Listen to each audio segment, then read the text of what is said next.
Hi, good morning, guys. Welcome to Pandu English Academy. I am Bhagirath Godara with a new video. आज हम modal verb की learning के क्रम में के सीक्वेंस में मॉडल वर्ब का सेकंड वीडियो पढ़ रहे हैं। इसके पहले हमने मॉडल वर्ब की फर्स्ट वीडियो में मॉडल वर्ब क्या होती है इसका हमने इंट्रोडक्शन पढ़ा था। मॉडल वर्ब का यूज कैसे होता है, मॉडल वर्ब के बाद में मेन वर्ब की कौन सी फॉर्म आती है, मॉडल वर्ब किस किस रूप में काम में आ सकती है, ये सब हमने पढ़ा था। हमने पढ़ा था कि मॉडल वर्ब के ऊपर नंबर, सब्जेक्ट के नंबर और पर्सन का कोई प्रभाव नहीं रहता। मॉडल वर्ब के साथ में किसी सभी सब्जेक्ट के साथ में एक समान आती है। जैसे आप ऑर्डिनरी वर्ब को पढ़ते हैं हम, तो ही के साथ में डज आता है, आई के साथ में डू आता है, लेकिन ऐसा यहाँ कुछ भी नहीं है। ठीक है।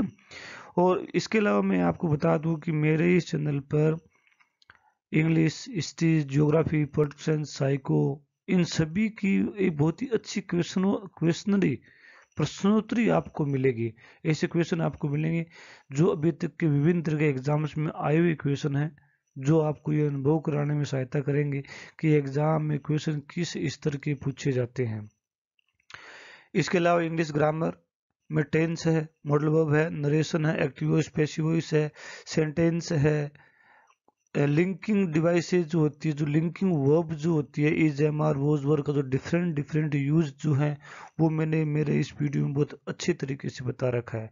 मेरी जो स्टडी आप ये देख रहे हैं, ये राजस्थान के अदर स्टेट जो कॉमन एग्जाम्स है, जैसे कि रीट है, पटवारी है, टेट है, एस टेट है, सी टेट है, एमपी टेट है, ग्राम सेवक है, फर्स्ट ग्रेड, सेकंड ग्रेड, इन सभी तरह के कॉमन एग्जाम्स में बहुत अच्छे कारगर साबित होंगे।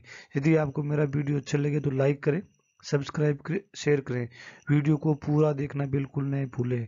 अपने फ्रेंड से फॉलो भी करवाएं। आगे बढ़ते हैं। आज के इस वीडियो में कैन का यूज कर पढ़ना शुरू करेंगे आज से हम। इसके पहले हमने सिर्फ इंट्रोडक्शन पढ़ा था, अब हम कैन का यूज करना शुरू पढ़ते हैं। Can is used to express ability, power and capacity. Most common use है, सभी लोग लगभग जानते हैं, लेकिन एग्जाम में क्वेश्चन कैसे पूछे जाते हैं इसी वीडियो में स्टडी करेंगे। पावर में इसका यूज होता है, एबिलिटी में इसका यूज होता है, कैपेसिटी में इसका यूज होता है। तो पढ़ते हैं। I can swim across the pond, मैं इस तालाब को तैर कर पार कर सकता हूँ, ये मेरी कैपेसिटी है। मतलब मैं थकता नहीं हूँ, मेरी इतनी स्टेमिना है, मैं इतने स्किल्ड हूँ। आप इसे एबिलिटी भी बोल सकते हैं, मुझे तैरना आता है, मुझे तैरना आता है। तो इस तरह का मीनिंग जो है वो कैन एक्सप्रेस करता है, एबिलिटी को शो करता है, कैपेसिटी को शो करता है। मेरे में इतना पावर है कि मैं इसको क्रॉस कर सकता हूँ। आई थिंक ये आपको समझ में आएगा। इस तरह के क्वेश्चन एग्जाम में जो क्वेश्चन आएंगे वो इसके बाद बताऊंगा मैं भी आपको। माई grandfather can read news paper without glasses. अब देखो, ये उनकी अभी भी एबिलिटी ऐसी है, कैपेसिटी मेरे ग्रैंडफादर की इतनी है कि वो ग्रैंडफादर है, इट मीन्स एज तो उनकी होगी। भाई आपके ग्रैंडफादर हैं, इट मीन्स उनकी एज तो काफी होगी, है ना। अभी भी वो बिना चश्मा के पढ़ सकते, ये उनकी कैपेसिटी है, ये उनकी एबिलिटी है। देखते हैं। आई कैन स्पीक इंग्लिश, में ये योग्यता है कि मैं इंग्लिश बोल सकता हूँ। ओके, आप ऐसे बोल सकते हैं, I can drive A car, I can fly aeroplane, आप ऐसा कह सकते हैं, है ना। I can run A school, I can manage A bank, ये आपकी सभी योग्यताएं हैं। ये क्या आपकी योग्यताएं हैं। आगे देखते हैं। अमन कैन सोल्व दिस पजल, अमन इस पजल को सोल्व कर सकता है, ये उसकी योग्यता है ना। तो ये योग्यता कैपेसिटी के लिए आता है। I can climb mount Everest, मैं माउंट एवरेस्ट को क्लाइम कर सकता हूँ। आई थिंक आपको यहाँ से ये समझ में आता है कि कैन का जो यूज है वो एबिलिटी, पावर और कैपेसिटी। ध्यान दें, कैन के बाद में, कैन एक की बात नहीं, मॉडल वर्ब के बाद में जो मेन वर्ब आएगी वो हमेशा वर्ब की फर्स्ट फॉर्म ही आएगी। इस बात को विशेष तरीके से ध्यान में रखें। कैन जो होती है, मॉडल वर्ब जितने भी होती हैं, इनके सब्जेक्ट के नंबर और पर्सन से कोई प्रभाव नहीं पड़ता। या आई है तो ही कैन आएगा, ही है तो ही कैन आएगा। अगर बॉयज, मेरे कहने का मतलब अगर प्लूरल नाउन है तो ही क्या आएगा, कैन ही आएगा। ये इन पर सब्जेक्ट के नंबर और पर्सन का कोई प्रभाव नहीं पड़ता है। वो वर्ब की हमेशा फर्स्ट फॉर्म आती है सभी मॉडल वर्ब के साथ में। इन चीजों को बड़ी अच्छे तरीके से ध्यान में रखें। आगे बढ़ते हैं। यस, आज अभी हम पढ़ेंगे कैन का यूज, कि एग्जाम में क्वेश्चन कैसे पूछे जाते हैं। जैसे अभी हमने 5-7 सेंटेंस पढ़े, उनमें तो जनरल सेंटेंस था, मैंने कैन फिल कर रखा था।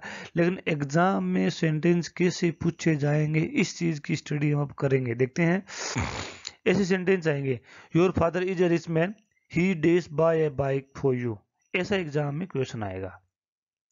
अब आपका फादर रिच है, इट मीन्स उनकी बाइक खरीदने की क्षमता है, उनकी कैपेसिटी है कि वो बाइक खरीद सकते हैं। तो यहाँ रिच आया इसलिए क्या आंसर आ जाएगा, कैन आ जाएगा। अगर मैं यहाँ कह दूं your father is a poor man, he days buy a bike for you, तो यहाँ कैन नोट आता, क्योंकि उनकी क्षमता नहीं है। एग्जाम में जो क्वेश्चन आएंगे वो जैसे ये सेंटेंस तो ये कैन के लिए इतना है, इसका जो पहले वाला सेंटेंस है ये इसके लिए बैकग्राउंड तैयार करता है कि इसमें क्या आएगा। इसमें अब देखो, सिर्फ इतना सेंटेंस हो तो हम कंफ्यूज हो जाते हैं। जैसे इतना सेंटेंस हो, he days buy a bike for you, तो हम कंफ्यूज हो जाएंगे, तो क्या फील करेंगे, सबके माइंड में अलग अलग विचार आते हैं। लेकिन यहाँ क्या फील करना है, ये जो सेंटेंस है ये बताएगा, ये इसका बैकग्राउंड के रूप में प्ले करेगा कि यहाँ क्या आएगा और ये क्या कहना चाहता है। इस तरीके के क्वेश्चन ही एग्जाम में पूछे जाते हैं। आगे बढ़ते हैं हम।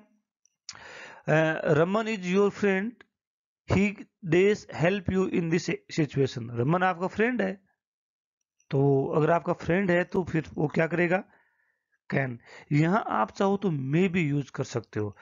एग्जाम में जितने भी क्वेश्चन आते हैं ऐसी स्थिति में कैन और मे साथ नहीं आएंगे, कैन और मे साथ नहीं आएंगे, क्योंकि ये मे के लिए ज्यादा सूटेबल है। हम मे भी पढ़ेंगे। आगे बढ़ते हैं। Your father has long political experience, he says tell us a who will win in this election. Okay, तो उनका अच्छा लंबा पॉलिटिकल एक्सपीरियंस है, तो शायद उनको इतनी तो समझ होगी, उनकी इतनी तो क्षमता होगी, एबिलिटी होगी कि वो हमें बता सकते हैं कि इस इलेक्शन में क्या अनुमान रहने वाला है। ओके, तो यहाँ क्या आएगा, कैन आएगा। मेरे कहने का मतलब है इस तरीके से एक तो पहले सेंटेंस दिया हुआ होगा और फिर आगे वाले सेंटेंस में ब्लैंक दिया होगा, जो आपका बैकग्राउंड प्रिपेयर करता है, सेंटेंस की आपकी राइट मीनिंग को सही करने में आपकी हेल्प करता है। इस बात को विशेष तरीके से ध्यान में रखिएगा, ऐसे ही क्वेश्चन एग्जाम में पूछे जाते हैं। आगे बढ़ते हैं। My elder brother days speak and right 7 language. ऐसे जब क्वेश्चन आएंगे तो यहाँ बैकग्राउंड नहीं दिया हुआ है, तो यहाँ एक ब्रैकेट में कोई न कोई वर्ड दिया हुआ मिलेगा, showing ability, power, capacity, permission, possibility, इस तरह का कुछ न कुछ वर्ड दिया हुआ मिलेगा, है ना। दो तरीके से क्वेश्चन आ सकते हैं, या तो एक सेंटेंस जो है उसमें दो सेंटेंस आएंगे, एक उसका बैकग्राउंड तैयार करेगा, आगे वाले सेंटेंस में फिल इन द ब्लैंक आएगा। अगर एक ही सेंटेंस आता है, जैसे ये एक ही सेंटेंस है, ओके, सो वहां पर ब्रैकेट में कुछ न कुछ एक वर्ड दिया हुआ मिलेगा, जैसे एबिलिटी का दे दिया, कैपेसिटी दे दिया, है ना, या कंपल्सन दे दिया, या डिटर्मिनेशन दे दिया। बहुत सारे वर्ड हम पढ़ते जाएंगे, कुछ न कुछ वर्ड जरूर आएगा, तब ही हम एग्जाम में क्वेश्चन सही कर पाएंगे, अदरवाइज हम एग्जाम में क्वेश्चन सही नहीं कर पाएंगे। इस बात को विशेष तरीके से देखिएगा। आगे बढ़ते हैं हम, तो यहाँ इसका आंसर कैन होगा। आगे बढ़ते हैं। Days blank you ride your car over the हिल। आप अपनी कार हिल के ऊपर तक राइड कर सकते हैं, तो इसका मतलब आपकी कैपेसिटी है। So can you ride your car over this hills. क्या आप अपनी कार इस हिल्स के ऊपर तक राइड कर सकते हैं। यह आपकी कैपेसिटी के लिए क्वेश्चन पूछा गया है। मैंने बताया था इस तरह के क्वेश्चन के अंदर हमेशा, हालांकि ये बिना ब्लैंक की समझ में आता है, लेकिन फिर भी यहाँ हमें ऑप्शन के रूप में हमें यहाँ कुछ न कुछ मिलेगा। आगे बढ़ते हैं हम। Does you do me favour in this election, है ना, तो जैसे यहाँ पूछ ले, परमिशन के रूप में क्वेश्चन आएगा, है ना। सो रिक्वेस्ट के रूप में तो यहाँ कैन आएगा, क्योंकि कैन का यूज रिक्वेस्ट के लिए, ये हम आगे वाले वीडियो में पढ़ेंगे। आगे बढ़ते हैं। डोंट, कितना सा सेंटेंस है, ऐसे सेंटेंस ही एग्जाम में पूछ जाता है। क्या है, don't put off till tomorrow what you days do now. जैसे आप आज कर सकते हैं उसे कल पर मत टालिए। ऐसे क्वेश्चन एग्जाम में पूछे जाएंगे, है ना। अब इसके अंदर आप ना मस्ट नहीं कर सकते, आप यहाँ शुड नहीं कर सकते। अगर आपको थोड़ी बहुत भी नॉलेज है तो आप यहाँ कैन का यूज ही करेंगे। ऐसे ही क्वेश्चन एग्जाम में पूछे जाएंगे।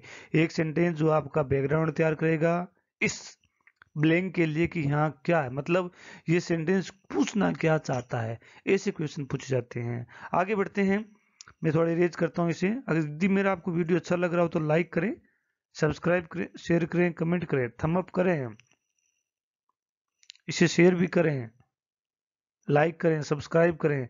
मैं आपको जानकारी के तौर पर बता दूं कि मेरे इस चैनल पर इसी तरह की प्रश्नोत्तरी लगभग सभी विषयों की आपको मिलेगी। History, political science, psycho, English, geography, Indian history, Rajasthan history, ये सब चीजें अलग अलग फोल्डर में बहुत ही अच्छी प्रश्नोत्तरी आपको मिलेगी। देखते हैं, ये क्वेश्चन बहुत अच्छा है, इसको पढ़िए। Rohit is a small boy but he day sleep with his books. ये जो बट जो है ना, ये मीनिंग चेंज कर रहा है। अगर ये बट नहीं होता तो ये आंसर अलग होता, बट आ गया तो आंसर अलग आएगा। मैं एक ऐसा सेंटेंस इसके बाद वाला और बताऊंगा। देखो, रोहित एक छोटा बच्चा है, इट मीन्स वो टेबल नहीं उठा सकता, लेकिन यहाँ क्या लगा दिया मैंने, बट लगा दिया। बट लगा दिया, इट मीन्स उसमें क्षमता है, उसमें क्या हो जाएगी, कैन। क्या हो जाएगा, अगर मैं यहाँ सो लिखा हुआ होता या सिर्फ कोमा होती तो मीनिंग अलग आता, तो मॉडल वर्ब अलग आती, बट लगती इसका अपोजिट हो गया। आगे एक और सेंटेंस पढ़ाता हूं मैं आपको, देखिए, थोड़ा इरेज करता हूं मैं इसे, इसे देखिए। यस, अब देखते हैं, Raman is a weak student so he does pass the exam. अब यहाँ क्या सो आ गया है, इसका मतलब ये वीक है, तो इसकी वीक का रिजल्ट क्या होना चाहिए वो यहाँ पे दे दिया गया है। तो क्या रिजल्ट होना चाहिए, कैन नोट, वो कमजोर है इसीलिए एग्जाम पास नहीं कर सकता। ऐसे क्वेश्चन एग्जाम में जरूर पूछे जाते हैं, ऐसे क्वेश्चन ही एग्जाम में आते हैं। आगे बढ़ते हैं, जैसे एक क्वेश्चन ये आ गया, सुमन days draw this picture.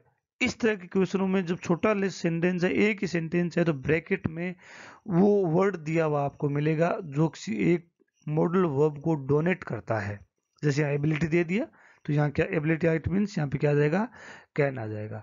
So I think कुछ चीजें आपको समझ में आई होगी। आज मैंने आपको कैन का एक ही रूल पढ़ाया है, धीरे धीरे मैं इसकी स्पीड बढ़ाऊंगा, ताकि अभी मैं ये चाहता हूँ कि आप क्वेश्चनों के से वाकिफ हो जाएं कि एग्जाम में क्वेश्चन किस लेवल की पूछे जाते हैं। ओके, जैसे हमने आज एग्जांपल्स देखे हैं, एक सेंटेंस आया, दूसरे वाले में ब्लैंक पूछा, या एक सेंटेंस आया ब्रैकेट में कुछ दिया। एग्जाम में क्वेश्चन पूछने के दो ही तरीके हैं, मॉडल वर्ब से इन दो तरीकों से ही क्वेश्चन आ सकता है। अगर ये चीजें नहीं होगी ना, तो कोई नहीं कर सकता, कोई भी नहीं कर सकता। तो इन दोनों चीजों को बहुत अच्छे तरीके से पढ़ें। आगे बढ़ते, हाँ, यस, हाँ, आई थिंक आपको मेरे क्वेश्चन आपको अच्छे लगे होंगे। यदि मेरा वीडियो आपको अच्छा लगा हो तो लाइक करें, सब्सक्राइब करें, शेयर करें, कमेंट करें, अपने फ्रेंड से फॉलो करवाएं, इसे स्प्रेड कर दें। आप सबसे निवेदन है कि वीडियो को शेयर करें, मैक्सिमम लोगों को प्रॉफिट हो। मैं आपको जानकारी के तौर पे बता दूं कि मेरे इस चैनल पर इसी तरह से लगभग सभी विषयों के, जैसे हिस्ट्री है, पॉलिटिकल साइंस है, साइको है, इंग्लिश है, ज्योग्राफी है, इनकी आपको क्वेश्चनोत्तरी मिलेगी, प्रश्न क्वेश्चनों की सीरीज मिलेगी। ऐसे क्वेश्चन आपको दिए हुए मिलेंगे जो विभिन्न तरह के एग्जाम्स में आए हुए क्वेश्चन हैं, जो बार बार रिपीट होते हैं। उनसे आपको ये अनुभव होता है कि एग्जाम में क्वेश्चन किस लेवल के पूछे जाते हैं और हमें अपनी तैयारी का स्तर क्या रखना चाहिए। यदि आपको वीडियो अच्छा लगा हो तो लाइक करें, सब्सक्राइब करें, शेयर करें, कमेंट करें। Thanks for watching, have a nice day.